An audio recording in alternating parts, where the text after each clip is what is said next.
हम कल परमेश्वर के वचन से सीख रहे थे, मैं मसीह यीशु में कौन हूँ कर। मसीह यीशु में हमारा स्थान क्या है, मसीह यीशु में हमारा संबंध क्या है, मसीह यीशु में मैं कौन हूँ कर ये बातें हम हर एक विश्वासी को अच्छे से समझना है। तो आइए हम परमेश्वर के वचन से आज 2 कुरिन्थियों 5 अध्याय का 17 वचन पढ़ेंगे। 2 कुरिन्थियों 5 अध्याय और 17 वचन, उसमें लिखा है, इसीलिए यदि कोई मसीह में है तो वह नई सृष्टि है, पुरानी बातें बीत गई, देखो सब नई हो गई। इधर लिखा है यदि कोई मसीह में है। अब मसीह में कहने के लिए तो बहुत सारे लोग हैं, हर कोई विश्वास करने वाला कहता है मैं भी मसीह में हूँ। ईसाई लोग भी बोलते हैं हम भी मसीह में हैं, और बहुत सारे ऐसे विश्वासी हैं जो वास्तव में अभी तक मसीह में है नहीं है, परंतु वो भी नाम के खातिर क्या है, मसीह में कहलाए जाते हैं, परंतु ऐसे नहीं है। इधर लिखा है यदि कोई मसीह में है ना, वो नई सृष्टि है। तो जो नई सृष्टि है ना, वो ही मसीह में है, और जो मसीह में है वो क्या है, नई सृष्टि है। अगर नई सृष्टि नहीं है तो आप मसीह में नहीं है, क्योंकि मसीह में है जो उनके ऊपर दंड की आज्ञा नहीं है। कल भी हम सीख रहे थे, जो मसीह में है वो ही सिर्फ नई सृष्टि है, और जो मसीह में है वो स्वर्ग में उठाए जाएंगे। तो हमने समझना है मसीह में, क्या मैं मसीह में हूँ? आप हो सकते हैं 2 साल से, 3 साल से, 4 साल से, 10 साल से विश्वासी होंगे, हो सकता है आपने बपतिस्मा भी लिया होगा, परंतु क्या वास्तव में आप मसीह में हैं? मसीह में कब होते हैं? मसीह में एक व्यक्ति कब आता है? जब जंगली जैतून से कटकर, जंगली जैतून से जब डाली कट जाती है और बपतिस्मे के द्वारा उत्तम जलपाई में सांटी जाती है, तब है वो मसीह में। लिखा है अब यदि कोई मसीह में है तो वो नई सृष्टि है, पुरानी बातें बीत गई, देखो सब नई हो गई। तो इसलिए इफिसियों की पत्री 1 अध्याय में हम पढ़ते हैं, इफिसियों की पत्री 1 अध्याय का 3 वचन जब हम पढ़ते हैं, उसमें लिखा है हमारे प्रभु यीशु मसीह के परमेश्वर और पिता का धन्यवाद हो कि उसने हमें मसीह में स्वर्गीय स्थानों में सब प्रकार की आत्मिक आशीष दी है। तो जो मसीह में है ना, ये उत्तम स्वर्गीय आशीषें सिर्फ उसके लिए है।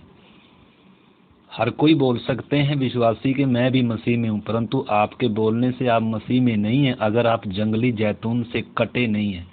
तो इसलिए पिछले दिनों जो हमने सीखा है बपतिस्मा क्या है, बपतिस्मा कौन ले सकता है, बपतिस्मा लेने के बाद एक व्यक्ति की परिस्थिति में क्या बदलाव आया, वो उसमें कितनी बातें हैं।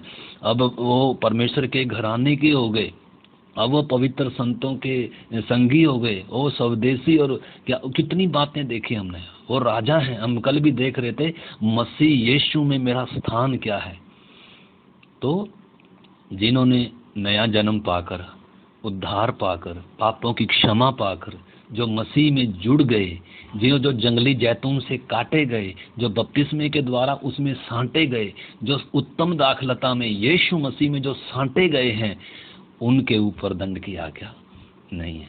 तो इसलिए हमने समझना है, लिखा है इधर 1:3 में लिखा है उसने हमें मसीह में स्वर्गीय स्थानों में सब प्रकार की आत्मिक आशीषें दी है। तो आत्मिक आशीषें किसके लिए है? ये सौभाग्य, ये ऊंची पदवी, वो परमेश्वर के घराने के, वो परमेश्वर के साथ नज़दीकी संबंध किन का है? जो मसीह में है। तो क्या आप जितने आज मेरी आवाज़ को सुन रहे हैं, परमेश्वर के वचन से जो आज आप सुन रहे हैं, क्या आप मसीह में हैं? अगर आप मसीह में हैं तो ये बहुत ऊंचा सौभाग्य है। आपने समझना है कि मैं मसीह में कौन हूँ, मेरा मसीह में स्थान क्या है, आपने समझना है। हम आदम से थे, हम गिरे हुए आदम से थे, आपको मालूम है। आइए पहले हम एक वचन लेंगे और इसका 2 अध्याय में से एक वचन भी मैं पढ़ता हूँ।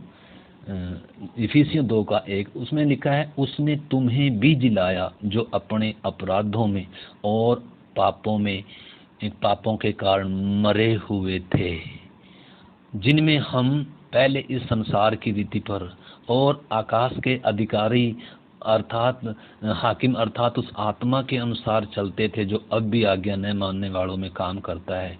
इनमें हम सब पहले अपने शरीर के अनुसार अपनी लालसाओं में दिन बिताते थे और शरीर और मन की इच्छाएं क्या करते थे, पूरी करते थे, और स्वभाव ही से हम अन्य लोगों के समान क्रोध की संतान थे। तो ये थी हमारी डेफिनेशन, ये थे हम पहले हम क्या थे? हम पहले आदम में। आपको मालूम है परमेश्वर ने जब आदम को बनाया तो आदम का ऊंचा स्टैंडर्ड था। आदम परमेश्वर के स्वरूप और समानता में था, आदम परमेश्वर के साथ चलता था। तो उसने जब पाप किया तो हम उस पापी आदम, गिरे हुए आदम की संतान, जन्म ही से हम पाप में पैदा होते हैं, पापी स्वभाव लेकर पैदा होते हैं, जन्म ही से हम परमेश्वर से क्या हैं, अलग हैं। इसलिए हमें उद्धार की आवश्यकता थी। आदम में जितने जन्मे सब पापी थे, कोई भी धर्मी नहीं, एक भी नहीं, सब ने पाप किया। इसलिए लिखा है सब परमेश्वर की महिमा से क्या है, रहित है। रोमी 5:12 कहता है, जैसे एक आदम के द्वारा पाप जगत में आया और पाप के द्वारा मौत आई और मौत सब लोगों में फैल गई। तो हमने समझना है हम गिरे हुए आदम की संतान है, संपूर्ण मानव जाति, कोई भी धर्मी नहीं है, सब पापी हैं, सब क्या है, परमेश्वर के अनुग्रह से वंचित है, परमेश्वर से क्या है, उसकी महिमा से रहित है। इसलिए हमने समझना है मसीह में अब मेरा पोजीशन क्या हो गया, अब मैं मसीह में मेरा स्थान क्या है, अब मसीह में मेरा, तो आज जो हम देख रहे हैं मसीह में मेरा स्थान क्या है कर हम सीखेंगे। आइए हम इफिसियों 2 अध्याय का 19 वचन पढ़ेंगे और फिर हम आगे चलेंगे। 2:19 में लिखा है, इसीलिए तुम अब, तो जहाँ बात आ रही है ना बार बार अब, पहले, अब, तो यानी कि पहले में और अब में जमीन और आसमान का अंतर है। कब? जब आपने यीशु को सुना, जब आपने यीशु पर विश्वास किया, तब नहीं, जब आप उस जंगली जैतून से कटकर और उत्तम जलपाई में सांटे गए हैं, तब की बात है ये। तो लिखा है 19 में लिखा है, क्योंकि इसीलिए तुम अब कब? जब मसीह में आ गए। इसलिए तुम अब विदेशी और मुसाफिर नहीं रहे, परंतु पवित्र लोगों के संगी, स्वदेशी और परमेश्वर के घराने के हो गए।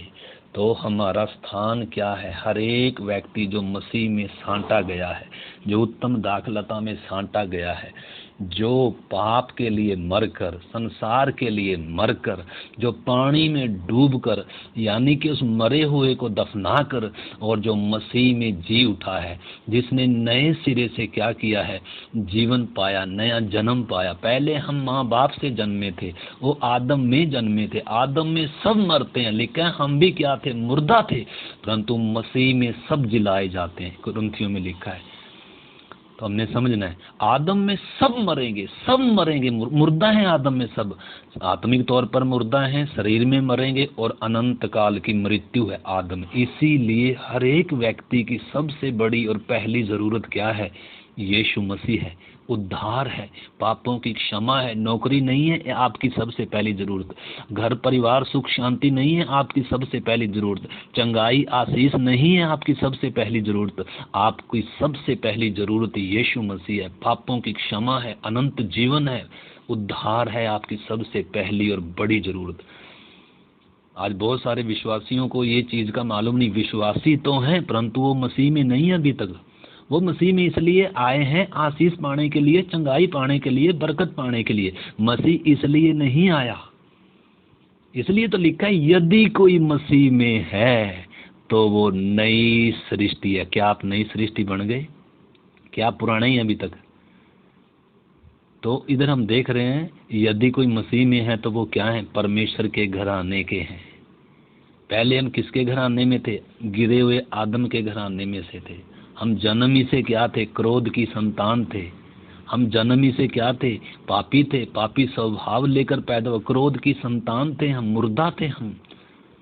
परंतु धन्यवाद उस महान परमेश्वर का, उसने हम पर दया करी। तो इधर जो हम देखते हैं, पहले हम क्या थे, अगर 2 का हम उसमें 12-13 वचन पढ़ेंगे, पहले हम क्या थे, इफिसियों 2 का 12-13 लिखा है, तुम लोग उस समय मसीह से अलग थे, परमेश्वर से अलग थे, परमेश्वर के घराने के नहीं थे, आदम, पापी आदम की संतान थे, क्रोध की संतान से हम अपनी इच्छा विलासों के अनुसार चलते थे, अर्थात उस आत्मा के अनुसार, उस अंधकार की हाकिम, उस शैतान के अनुसार। वो हमारे ऊपर क्या था, हम जिसको ईश्वर सोचकर चल रहे थे, वास्तव में वो परमेश्वर नहीं था, हम पर ईश्वर के बिना थे।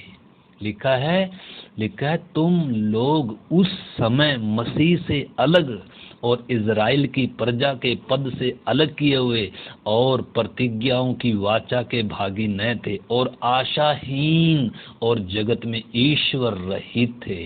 पर अब कब, जब मसीह में आ गए, जब मसीह में सांटे गए, जब नया जन्म पाकर बपतिस्मा ले लिया, जब पापों की क्षमा पा ली, तो अब मसीह यीशु में तुम जो पहले दूर थे, मसीह के लहू के द्वारा निकट हो गए हो, क्योंकि वही हमारा मेल है जिसने दोनों को एक कर लिया और अलग करने वाली दीवार को जो बीच में थी ढा दिया। तो आपने समझना है, यीशु मसीह जब तक धरती पर नहीं आया था, उस समय तक 2 तरह के लोग थे। एक तो अन्य जाति, आदम की संतान सभी हैं, परंतु आदम की संतानों में से, पूरी मनुष्य जाति में से परमेश्वर ने अब्राहम को चुना। अब्राहम को परमेश्वर ने, अब्राहम से वाचा बांधी, वायदे किए, तेरे वंश का मैं परमेश्वर हूँगा, और परमेश्वर ने उनसे वाचा बांधी, वायदे किए। तो अब्राहम का वंश था इज़राइल। तो पहले परमेश्वर इज़राइल के घराने के साथ ही क्या रखता था, संबंध रखता था परमेश्वर का। तो परमेश्वर तो वो सारे जगत का है, परंतु पहले 2 तरीके के लोग थे, एक तो अन्य जाति पापी आदम से थे सब, और एक अब्राहम की संतान जिनके साथ परमेश्वर के वायदे थे। इधर लिखा है, तुम उस समय इज़राइल की प्रजा के पद से अलग किए हुए और प्रतिज्ञाओं के वाचा के भागी नहीं थे, आशाहीन और ईश्वर रहित थे।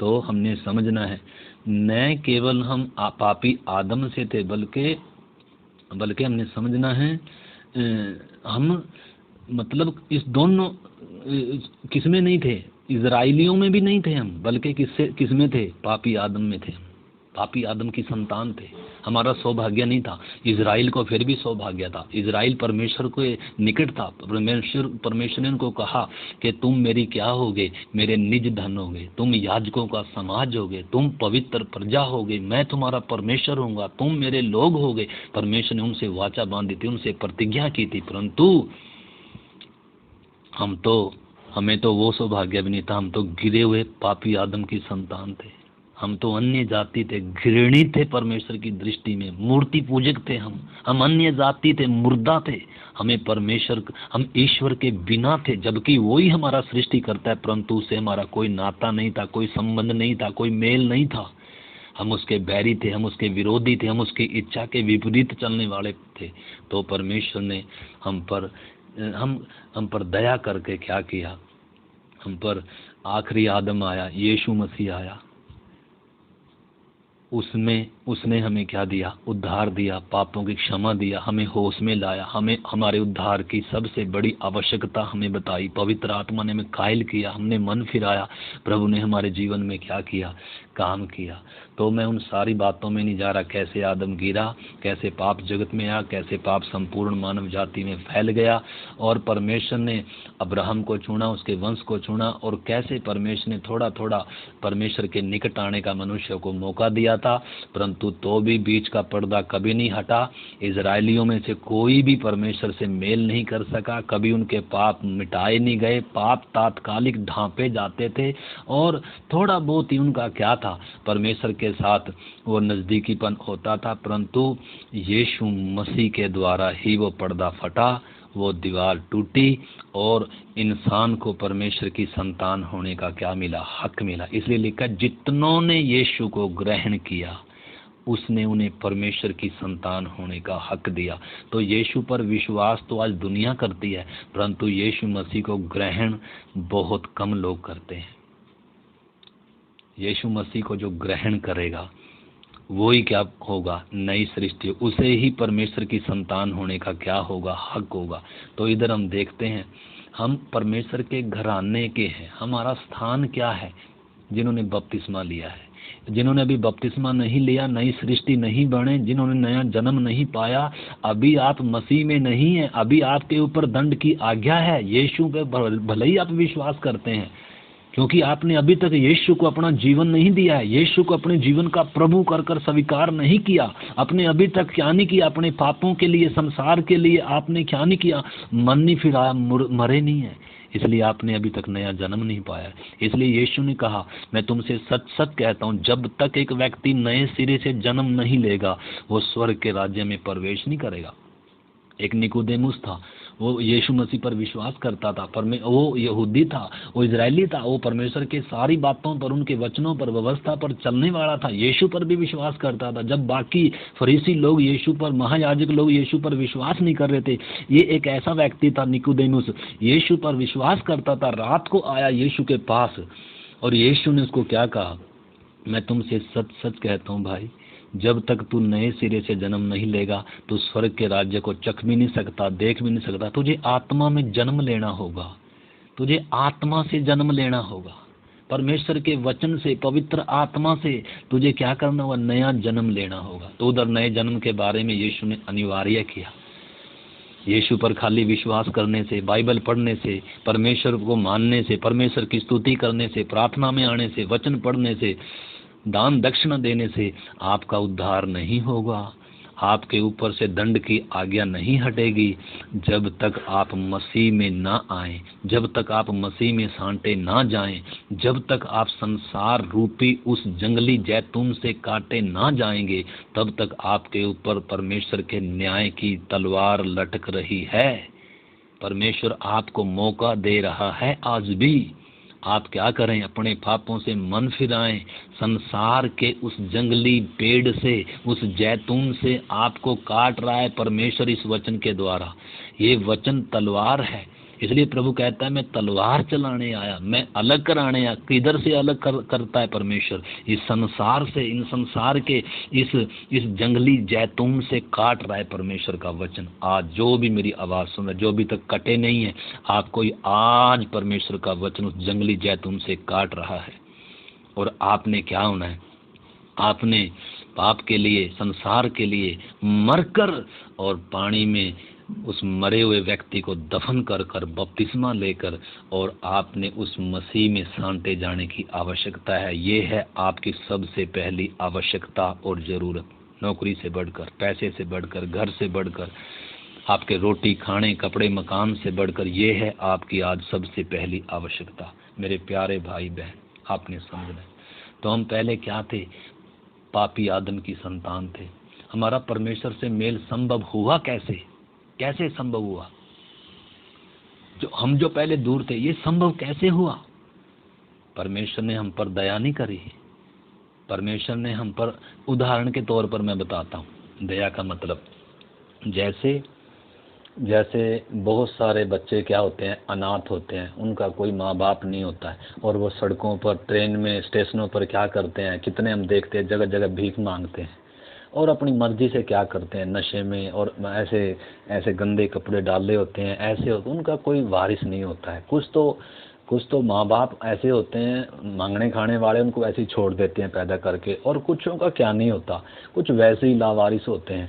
तो कोई बड़ा अमीर आदमी उन पर तरस कर सकता है, उन पर दया कर सकता है, हो सकता है उनको वो क्या भी कर ले, उनको घर भी ले आए, अपने घर में भी ले आए, उन पर दया कर कर और उनको अपने घर में रख ले। और एक होता है, जैसे कोई किसी बच्चे को, छोटे बच्चे को क्या कर ले? गोद ले ले। तो दो प्रकार के हैं। एक तो जो दया कर कर बाहर भिखारी बच्चे को, मांगने वाले को, जो जिसका कुछ कोई नहीं था, उसको घर में ले आकर अपना बच्चा मान लिया, समझ लो। और दूसरा, एक को क्या कर लिया, मान लो छोटे बच्चे को गोद ले लिया, ठीक है, दोनों है, अपने घर में ले आया, ठीक है, घर में वारिस भी हो सकते हैं उसका, परंतु आपको मालूम है इन दोनों में बाप का उसका क्या नहीं आएगा, स्वरूप नहीं आएगा, स्वभाव नहीं आएगा। तो परमेश्वर हमें इस रीति से अपने घर में लेकर नहीं आया। परमेश्वर के घराने में हम कैसे आए? परमेश्वर ने हमें दया कर कर हमें लाया नहीं है। भाई हम क्या थे, हम अनाथ थे, इसलिए परमेश्वर ने हम पर दया करी, या परमेश्वर ने हमें गोद नहीं लिया, परमेश्वर ने हमें अडॉप्ट नहीं किया, गोद नहीं लिया। गोद भी अगर लिया हो किसी ने तो वो भले ही उस घर का मेंबर होगा, उस घराने का मेंबर हो जाए, परंतु उसके अंदर उसका क्या नहीं आएगा, स्वभाव, स्वरूप, शकल, और उसका, क्योंकि उसके खून से पैदा नहीं हुआ, उसके बीज से पैदा नहीं हुआ। परंतु इधर हमने देखना है दूसरा जो है, एक क्या है, एक परमेश्वर, एक घराने का कैसे होता है, एक उसके बीज से पैदा होता है। तो 3 प्रकार के बच्चे हैं। एक को तो मान लो दया कर कर अपने घर में ले आया। आज 3 प्रकार के विश्वासी हैं जो कलीसिया में आए हैं, हमने समझना है। एक तो मान लो दया कर कर जो भिखारी थे, भीख मांगते फिरते थे जगह जगह, इधर उधर, हमें ये मिल जाए, हमें वो मिल जाए, यीशु के बारे में पता चल गया और किधर आ गए, वो भी कलीसिया में शामिल हो गए। वो भी यीशु को अपना प्रभु मानते हैं और परमेश्वर को अपना पिता कहकर वो भी क्या करते हैं, परंतु वो कैसे हैं, वो ऐसे हैं जैसे वो एक भिखारी को दया कर कर अपने घर को ले आए, और दूसरे हैं जैसे किसी को क्या कर ले, कोई गोद ले लेता है। परंतु ये इन दोनों के अंदर उस बाप का क्या नहीं आएगा, स्वभाव नहीं आएगा, उस बाप की शकल नहीं आएगी। और तीसरा बच्चा होता है जो उसके बीज से पैदा होता है, जो उसके घर में पैदा होता है, जो जन्म से वारिस होता है, जो जन्म ही से उसके स्वभाव में, उसके स्वरूप में पैदा होता है। तो हमने समझना है हम परमेश्वर के घराने में कैसे आए हैं। आप जितने भी मेरी आवाज़ को सुन रहे हैं, आप आज कलीसिया में किस हिसाब के हैं? आज इन 3 बच्चों में से कौन सी कैटेगरी के हैं? क्या आप पहली 2 कैटेगरियों के हैं या आप तीसरी कैटेगरी के हैं? तीसरी कैटेगरी कौन सी है? जो उस बाप के बीज से घर में पैदा हुआ है, जो उसके स्वरूप में पैदा हुआ है, जो उसकी शक्ल में पैदा हुआ है।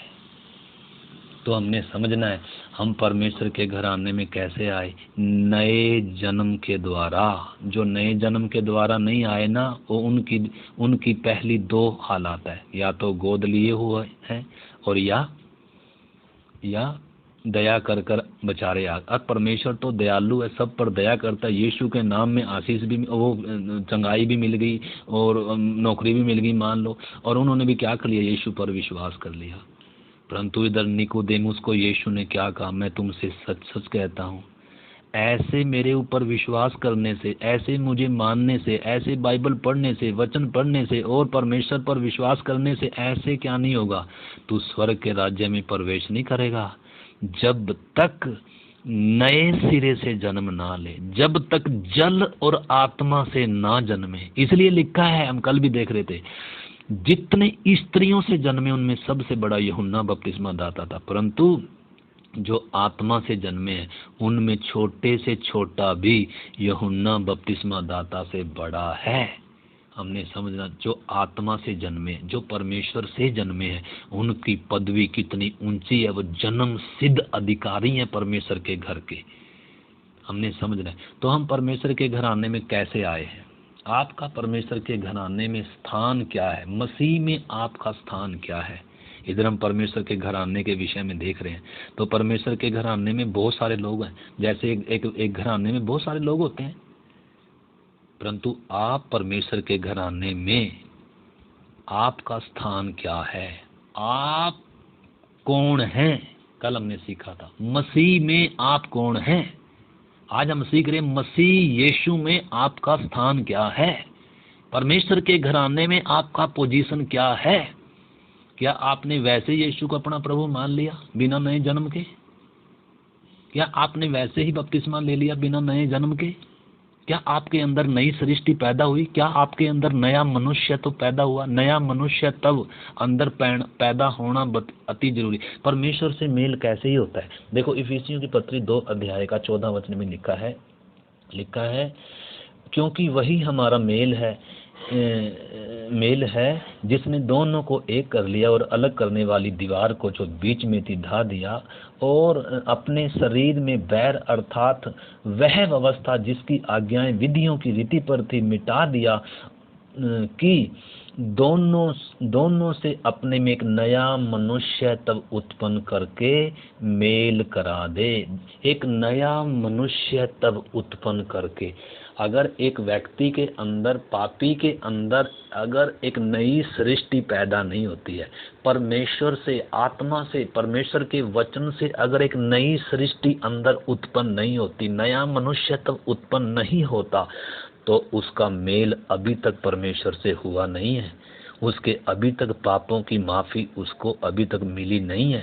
अभी तक उसके ऊपर से दंड की आज्ञा हटी नहीं है। अभी भी परमेश्वर का न्याय की तलवार उसके ऊपर है। ठीक है, परमेश्वर तो दयालु है, वो सब पर क्या करता है, पापी पर भी, भले पर भी अपने सूर्य को उदय करता है, परंतु परमेश्वर न्यायी होने के कारण परमेश्वर का न्याय क्या है? पाप की मजदूरी मौत है। अगर आपके पाप माफ नहीं हुए, अगर आपके अंदर नई सृष्टि उत्पन्न नहीं हुई, अगर आप मसीह में नहीं हैं, तो आपके ऊपर दंड की आज्ञा है। आप नई सृष्टि नहीं है, आप वैसे मसीह बने हैं। ऐसे तो याकूब में लिखा है, दुष्ट आत्मा भी विश्वास करते हैं और थरथराते हैं। दुष्ट आत्मा भी सारे विश्वास करते हैं। अगर आप विश्वास करते हैं तो कौन सी बड़ी बात है? बड़ी बात क्या है? यदि आप मसीह में हैं तो मेरे भाई, मेरे बहन, बच्चे, आप जिन्होंने अभी तक, जो आपने बपतिस्मा नहीं लिया, नया जन्म नहीं पाया, मन नहीं फिराया, आज आपको मौका है परमेश्वर के घराने में आने का। कैसे? नए जन्म के द्वारा ही एक व्यक्ति परमेश्वर के घराने में आ सकता है। नया मनुष्य तब उत्पन्न कर कर ही मेल होता है। उसके बिना मेल नहीं हो सकता परमेश्वर से। उसके बिना परमेश्वर को अब्बा कर कर पुकारने का क्या नहीं है, सौभाग्य नहीं है। तो हमने समझना है, अगर नया मनुष्य तब अंदर पैदा नहीं हुआ तो मसीह का स्वभाव कभी आएगा नहीं। आपके अंदर कभी से कभी तक बदलाव, थोड़ा बहुत बदलाव, सुधरे हुए पापी हो सकते हैं, क्योंकि दुनिया में बहुत सारी क्या हो जाती हैं, अच्छे काम कर कर सुधर जाते हैं, और बहुत सारे विश्वास में आने के बाद भी हो सकता है सुधर के, दारू दूर भी छूट गया, ये भी हो गया, परंतु सुधरे हुए पापी हैं आप। अगर आप के अंदर नई सृष्टि नहीं आई, नया जन्म नहीं हुआ, तो आपका परमेश्वर से मेल नहीं हुआ। आप अभी तक नई सृष्टि नहीं है। इसलिए उस चीज पर जोर दिया गया, यदि कोई मसीह में है तो वो नई सृष्टि है। यदि कोई मसीह में है तो उस पर दंड की आज्ञा नहीं है। यदि कोई मसीह में है तो परमेश्वर ने मसीह में स्वर्गीय स्थानों में सब प्रकार की उत्तम आशीषें दी हैं, और जो कोई मसीह में है वो बादलों पर उठाए जाएंगे। इसलिए हमारा मुख्य जो विषय है आज सीखने का, क्या आप मसीह में हैं? आप ये नहीं कहना मैं इतने दिनों का विश्वासी हूँ। आप विश्वासी हो सकते हैं परंतु मसीह में नहीं है। आज हमारी कलीसिया में भी बहुत सारे विश्वासी हैं परंतु मसीह में अभी तक भी नहीं है। खाली विश्वासी हैं। अरे विश्वास तो दुष्ट आत्मा भी करते हैं, विश्वास तो ईसाई सारे करते हैं। दुनिया में सबसे ज़्यादा लोग यीशु पर विश्वास करने वाले हैं, परंतु वो नई सृष्टि नहीं है। हो सकता है उनको चंगाई मिली, आशीष, आप कहेंगे मुझे चंगाई मिली, बरकत मिली, मुझसे प्रभु ने बात की, ये किया, वो बहुत कुछ हो सकता है, परंतु निकोदेमुस की तरह आज प्रभु आपसे कहता है, मैं तुमसे सच सच कहता हूँ, जब तक तुम नए सिरे से जन्म नहीं लोगे, जब तक आत्मा और जल से जन्म नहीं लोगे, तब तक स्वर्ग के राज्य में प्रवेश नहीं कर सकते, स्वर्ग के राज्य को देख नहीं सकते, स्वर्ग के राज्य को चख नहीं सकते, क्योंकि आत्मा मरी हुई है। आत्मा का जिलाया जाना बहुत जरूरी है, और अंदर एक नया मनुष्य तब आना बहुत जरूरी है। परमेश्वर से जन्म लेना बहुत जरूरी है, तभी परमेश्वर को अब्बा कर कर बोलने का क्या मिलता है, हक मिलता है। खाली यीशु पर विश्वास करने से आप परमेश्वर की संतान नहीं बने। बोल सकते हैं आप, बोलने में क्या दिक्कत है। परमेश्वर को अपना, यीशु को अपना प्रभु भी बोल सकते हैं, परमेश्वर को पिता भी बोल सकते हैं, आप हो सकता है आराधना भी कर सकते हैं। परंतु अगर नई सृष्टि नहीं है, अगर अंदर नया मनुष्यत्व नहीं है, आपके अंदर यीशु का स्वभाव कभी नहीं आएगा। तो इस नए मनुष्यत्व की जो जो वो है, नए मनुष्यत्व का जो स्वभाव है, नए मनुष्यत्व की जो विशेषता है, ये परमेश्वर से जन्मा है। ये परमेश्वर के स्वरूप में है, परमेश्वर की धार्मिकता में है, परमेश्वर की पवित्रता में सिरजा गया है। और इसकी एक खूबी है, ये कभी पाप करता नहीं, ये कभी पाप कर ही नहीं सकता है। क्यों? क्योंकि ये परमेश्वर से जन्मा है। हमने समझना है किसकी बात हो रही है। आत्मा में हमारे अंदर, एक व्यक्ति के अंदर एक नई सृष्टि उत्पन्न होती है, एक नया मनुष्यत्व उत्पन्न होता है। तो इसके लिए आप यूहन्ना 3 अध्याय का 3 से लेकर 6 वचन तक आप पढ़ना। मैं पढ़ नहीं रहा, समय का अभाव है, इसलिए पहला पत्रस 1 अध्याय और 23 वचन हम जल्दी से पढ़ेंगे। पहला पत्रस और उसका 1 अध्याय और 23 वचन। मैं जोर दे देकर इस विषय को मैं क्यों बता रहा हूँ, क्यों पढ़ रहा हूँ, ताकि बहुत सारे लोग जानें कि आज मैं यीशु पर विश्वास तो करता हूँ, परंतु आज भी मैं मसीह में नहीं हूँ। आज भी मेरे ऊपर दंड की आज्ञा है। आज भी मैं जंगली जैतून में हूँ। आज भी मैं संसार में हूँ। आज भी मैं सदोम और अमोरा में हूँ। अभी तक मैंने क्या नहीं किया, छोड़ा नहीं है। अभी तक मिस्र छोड़ा नहीं है। अभी तक मैं जंगली जैतून से कटा नहीं हूँ। आज बहुत सारे लोग जंगली जैतून में ही विश्वासी हैं, जंगली जैतून में ही संगतियाँ चलती हैं, जंगली जैतून में ही बपतिस्मे हो जाते हैं। डाली कटी नहीं है, परंतु झुकाकर पानी में डुबोकर क्या कर दिया, उधर ही लगे हुए हैं। अभी तक वो जंगली जैतून में लगे हैं, वो अभी तक मिस्र में हैं। और नाम के वास्ते बोलते हैं हमने यीशु को पर विश्वास किया, बपतिस्मा लिया, हम नई सृष्टि हो गए, परंतु नहीं, ऐसे नई सृष्टि नहीं।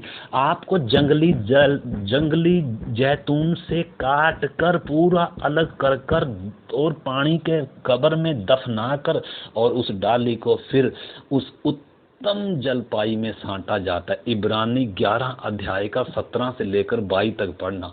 उधर लिखा है इजराइल को परमेश्वर ने काट दिया और हम जो जंगली थे हमें क्या किया, उसमें साँटा। तो साँटे जाते हैं, हम मसीह में साँटे जाते हैं। तो इसको अलग अलग तरीके से समझाया गया है। परंतु आज जो हमारा विषय है, हम परमेश्वर के घर आने में कैसे आए, दया से नहीं आए हैं, हम गोद नहीं लिए गए हैं।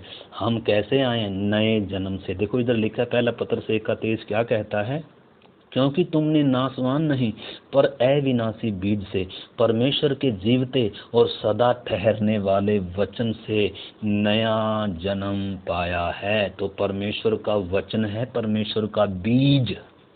लिखा है अविनाशी बीज, परमेश्वर के जीवते और सदा ठहरने वाले बीज या वचन के द्वारा नया जन्म।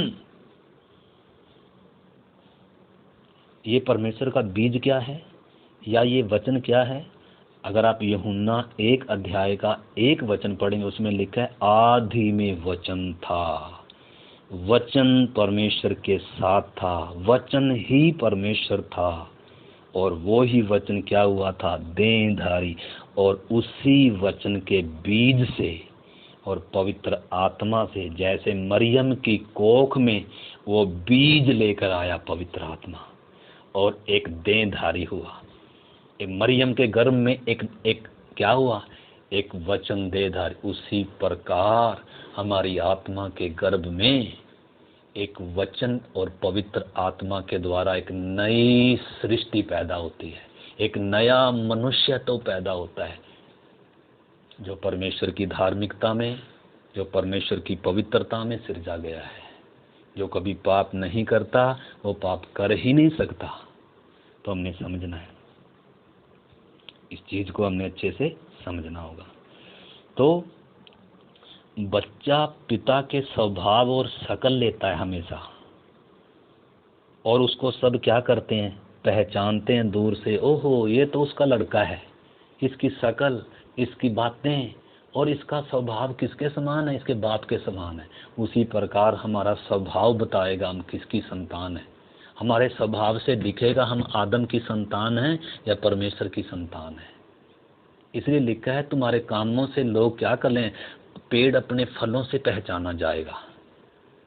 हमने समझना है। निश्चय उद्धार पाने के बाद भी हमारे अंदर दो स्वभाव रहते हैं, एक गिरे हुए आदम का स्वभाव भी है। अगर उस भीतरी स्वभाव में अगर हम बढ़ते नहीं हैं, अगर भीतरी स्वभाव अगर बलवंत नहीं है, मजबूत नहीं है, वचन प्रार्थना संगति जितना होना है अगर उतना नहीं है, तो हमारा बाहरी मनुष्य तो बढ़ता जाएगा, तो जो तकड़ा होगा वही प्रकट होगा।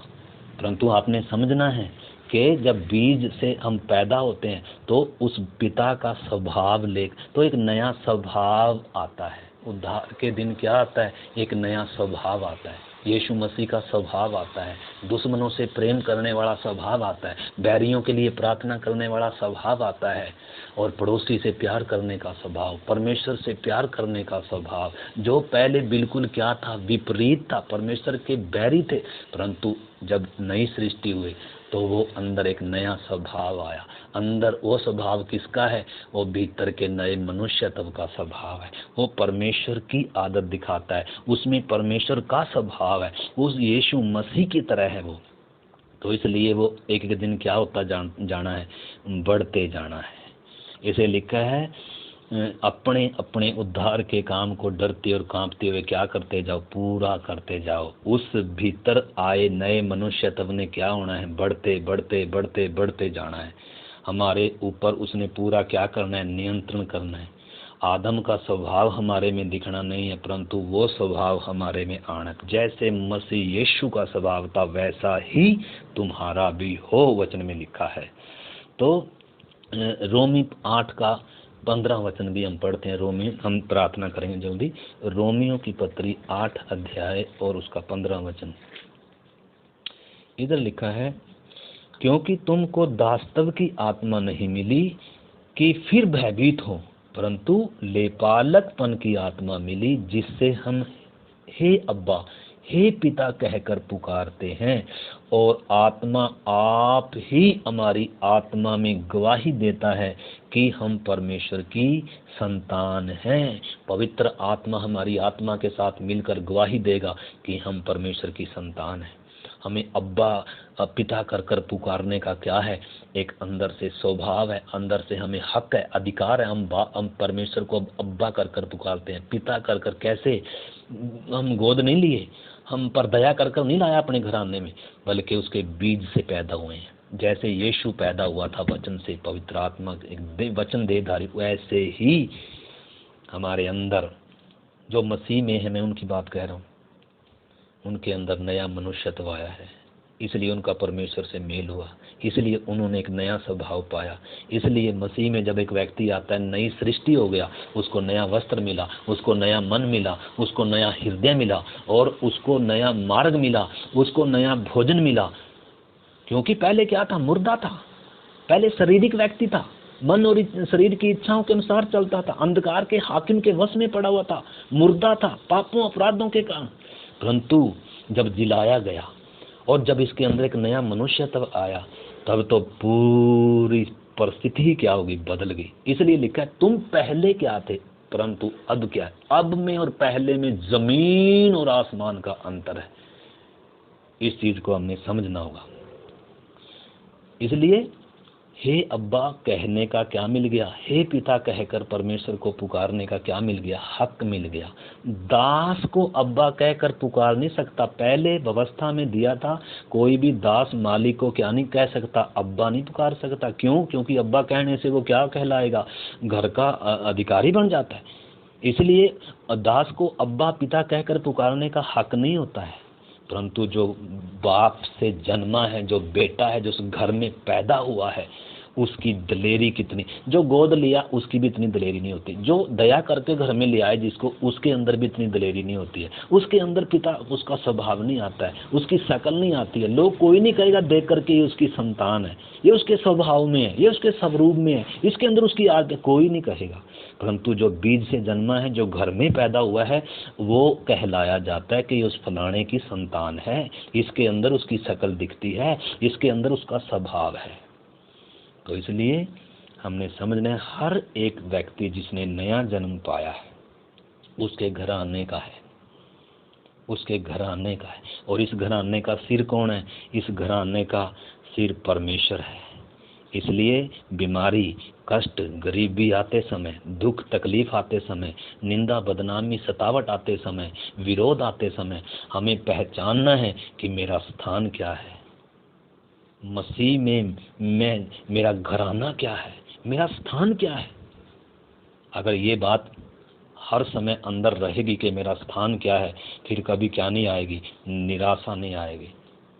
अगर ये अंदर होगा कि समुद्र का बनाने वाला सृष्टिकर्ता मेरे जीवन की किश्ती में है, फिर चाहे कितनी तूफान आए किश्ती में, फिर कभी भी क्या नहीं पुकारेंगे, प्रभु मुझे बचा कर कर। कभी भी चेलों के किश्ती में यीशु मसीह तो था, परंतु चेले पहचानते नहीं है कि यीशु मसीह कौन है वास्तव में। इसलिए वो क्या कर रहे थे, तूफान में डर रहे थे, कांप रहे थे, प्रभु तुझे हमारी चिंता नहीं है। परंतु यीशु उस तूफान के बीच में सो रहा था। अगर हम भी अगर ये एहसास हो जाए तो हम भी उन तूफानों में क्या कर सकेंगे, आराम से यीशु के साथ सो सकेंगे। अगर हमने यीशु को जान लिया, अगर हमने अपने स्थान को जान लिया, अगर मैं यीशु में कौन हूँ कर पहचान लिया, अगर हम परिपक्व हो गए, अगर हमने बचपना छोड़ दिया, अगर हम क्या हो गए, हमने अपने स्थान को, अपने उस पद को, अपने उसको सौभाग्य को अगर हमने पहचान लिया, मेरा बाप कौन है, मैं किस घराने का हूँ, मैं राजकीय हूँ, मेरे साथ स्वर्गदूत हैं, मैं परमेश्वर का मंदिर हूँ, मैं, मेरी देह पवित्र आत्मा का निवास है। अगर ये एहसास हो जाएगा, फिर मेरे सिर के बाल की भी चिंता नहीं होगी, मेरा सिर का बाल भी गिना हुआ है। कलम देख रहे थे, स्वर्गदूत सेवा टहल करने वाली आत्माएं मेरे क्या हैं, मेरी सेवा के लिए भेजी गई हैं। इसलिए यीशु ने कहा, तुम इन छोटों में से किसी को भी क्या नहीं जानना, तुच्छ नहीं जानना, क्योंकि इनके दूत मेरे स्वर्गीय पिता का मुख सदा देखते हैं। तो जो आत्मा में जन्मे हैं ना, वो छोटे से छोटा भी यूहन्ना बपतिस्मा दाता से बड़े हैं। अब्राहम से ऊंची पदवी है, यूहन्ना से ऊंची पदवी है, आदम से कहीं ऊंची पदवी है, और दाऊद से, पुराने नियम के सारे संतों जितने आत्मा से जन्मे थे, उनको नया जन्म पाने का मौका नहीं था, आत्मा में जन्म लेने का मौका नहीं था। इसलिए यीशु ने कहा, मैं तुमसे सच सच कहता हूँ, जितने स्त्रियों में से जन्मे उनमें सबसे श्रेष्ठ यूहन्ना है, परंतु जो आत्मा से जन्मे हैं वो छोटे से छोटा भी यूहन्ना से बड़ा है। हमने समझना है मेरी पदवी क्या है, आपकी पदवी क्या है। अगर आपने नया जन्म पाया है, अगर आप मसीह में हैं, तो आपके ऊपर दंड नहीं है, आप नई सृष्टि हैं। आपको स्वर्गीय स्थानों में सब प्रकार की आशीषें दे दी हैं परमेश्वर ने। अभी सिर्फ क्या चल रही है, इधर थोड़ी धरती पर रख कर परमेश्वर हमें क्या कर रहा है, तैयार कर रहा है। ट्रेनिंग चल रही है हमारी धरती पर, हम राजा हैं, सिंहासन हमारे लिए तैयार है, हमारी ट्रेनिंग चल रही है। इधर हम अगर नया जन्म पाए तो इधर हम परिपक्व बढ़ते जा रहे हैं, बढ़ते मसीह की ढील डोलता तक आ रहे हैं, और एक दिन प्रभु आएगा और हम बादलों पर उसके साथ चले जाएंगे। तो ये है मसीह जीवन का सार, हमने समझना है। तो इधर हम देखते हैं इफिसी 3 अध्याय का उसका 14 वचन में लिखा है, इस घराने के सिर के बारे में लिखा है, मैं इसी कारण उस पिता के सामने घुटने टेकता हूँ जिससे स्वर्ग और पृथ्वी पर हर एक घराने का नाम रखा जाता है। इधर थोड़ा सा अनुवाद में फर्क है। वास्तव में इस जो एक ही घराना है परमेश्वर का, परमेश्वर के घराने में कुछ तो लोग पहुंच गए स्वर्ग में, पतरस, यूहन्ना, पौलुस, याकूब, ये सब हम परमेश्वर के घराने के हैं। इसलिए तो लिखा है, तुम अब पवित्र संतों के संगी, स्वदेशी और परमेश्वर के घराने के हो गए। तो परमेश्वर का घराना कुछ तो किधर पहुंच गया, स्वर्ग में इंतज़ार कर रहा है यीशु के बादलों पर। वो विश्राम में पहुंच गए अपनी दौड़ पूरी कर कर। और कुछ हम अभी किधर हैं? अभी हम धरती पे रह रहे हैं। हमारा एक ही घराना है, हम एक ही घराने के हैं, हम आपस में भाई भाई। यीशु भी हमारा क्या है? बड़ा भाई। हम क्या हैं? जैसे यीशु जन्मा वैसे ही हमने भी क्या पाया? अगर नया जन्म पाया है तो हम परमेश्वर की क्या है? संतान है। हमें भी यीशु मसीह की तरह परमेश्वर को, इसलिए हम कल भी वो वचन पढ़ रहे थे, ताकि वो बहुत भाइयों में पहलौठा ठहरे। ठीक है ना? तो इसलिए यीशु मसीह हमारा बड़ा भाई है। इस संदर्भ से परमेश्वर की संतान होने के नाते इसलिए हम यीशु मसीह के समान होंगे। यूहन्ना कहता है अभी हम परमेश्वर की संतान हैं, हमें मालूम नहीं हम क्या कुछ होंगे, परंतु इतना जानते हैं जब वो प्रगट होगा, जब यीशु आएगा, हम भी उसी के समान होंगे, उसी की तरह होंगे, उसी की शकल स्वभाव सूरत में दर्जे में होंगे।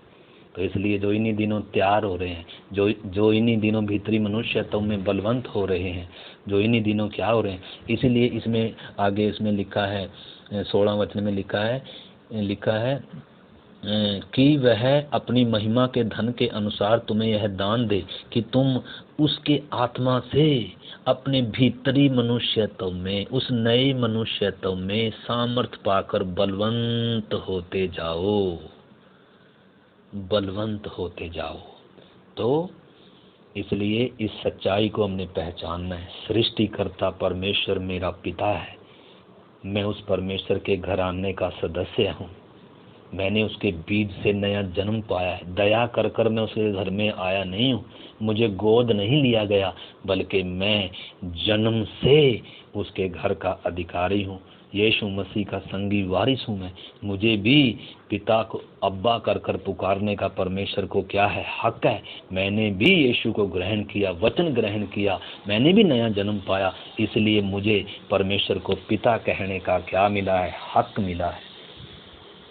तो इसलिए यूहन्ना 8:32 में लिखा है तुम सत्य को जानोगे, सत्य तुम्हें क्या करेगा? स्वतंत्र करेगा। तो ये सच्चाई हमें मालूम होना है। शैतान नहीं चाहता कि हमें इन सच्चाइयों को हम इन सच्चाइयों को जानें। शैतान चाहता है ये ठीक है परमेश्वर के घराने में तो पैदा हुए, परंतु ये क्या ना करें, इस पदवी को, इस स्थान को क्या ना कर पाए, पहचान ना पाए।